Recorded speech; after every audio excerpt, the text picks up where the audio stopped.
The problem of consciousness is, as Freud rightly suspected, revealed by dreaming, since it gives us a clue about how consciousness must have first emerged. As we all know, there are several stages of awareness in our dreams, ranging from the hallucinatory and intangible impressions one might get from a severe lack of rest, to the elevated heights of lucidity when one experiences an acute sense of clarity and self-luminosity. Our waking state awareness is built upon the feeling of certainty, and to the degree that we can believe what our mind projects, the more likely we are to act upon it, rightly or wrongly. Thus the hallmark of a heightened sense of awareness is how certain and definite it feels. This is an important feature to differentiate, since if we lacked this clarity we would be less willing to act and to make choices. And if we hesitate in face of a real danger, a lion, a tiger, a bear, oh my, then we run the very real risk of being eaten. An awareness that couldn't make such fine-tuned adjustments would have been eliminated long ago in our ancestral past.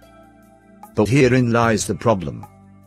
To the degree that consciousness works because it conflates our brain state with the current, real state of the world around us, it runs the risk of not being pliable enough to adapt to a new set of circumstances. In other words, consciousness must have enough plasticity to make judgments that turn out to be wrong, provided those mistaken assumptions err on the side of being too conservative or too safe.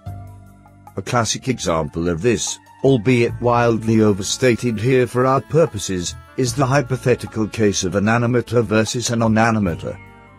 Imagine for argument's sake that hundreds of thousands of years ago there existed two kinds of human beings.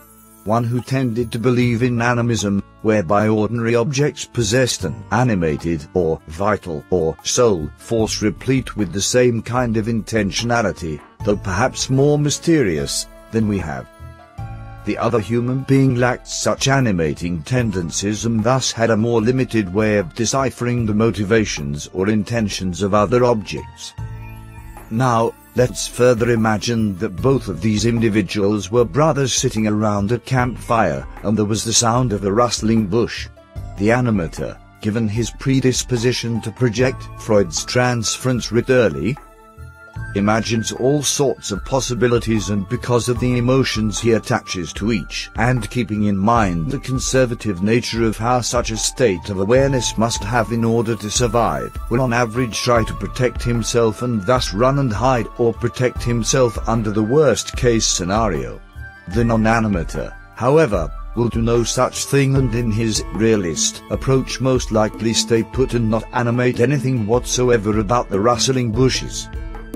Now it may well be that the non-animator is correct much more often than the animator. Most of the time it is just the wind against the leaves, but if the animator is right just 1/10 of the time, his conservative, though animistic, approach has saved his life and thereby allowed him to live another day in order to pass on his genetic code. The non-animator, even if he was correct more often than his counterpart, ends up eaten and dead, and thus reducing his chances to pass on his DNA. While this example is hyperbolic to the extreme, it does underline something about animism and about why such an innate tendency may have evolved in human beings. Projections are future-oriented, and any awareness that can better predict the future will be of some survival benefit. But the future is unknown, and therefore making predictions about it is inherently a probabilistic venture. Therefore, if consciousness arose at least to some small measure as a predictor of how to react to future but unknown events, then it must err on the side of caution. Otherwise, if awareness was too adventurous, whatever advantages it gained would be prematurely lost with one bad outcome. Here we are starting to see what dreaming portended for waking state awareness. Dreams, by definition, are subjective conjurings that arise when we are asleep. This is another way of saying that when consciousnness doesn't have to work or be called into the line of fire, it has the freedom to mix and match all sorts of images and sounds and feelings into a Picasso-like universe. This would be the precursor of a consciousness which had to act upon one of its modeling simulations. Dream first, act later. And this is apparently what consciousness has evolved to do and why it has been of such a huge advantage to Homo sapiens. Unlike other animals, which apparently do not possess Edelman's second nature, human beings can play out innumerable scenarios in the privacy and safety of their own head until such time that they can draw upon this rich Rolodex of imagined trajectories and select what he or she believes is the best approach or model to apply to the present circumstance or problem.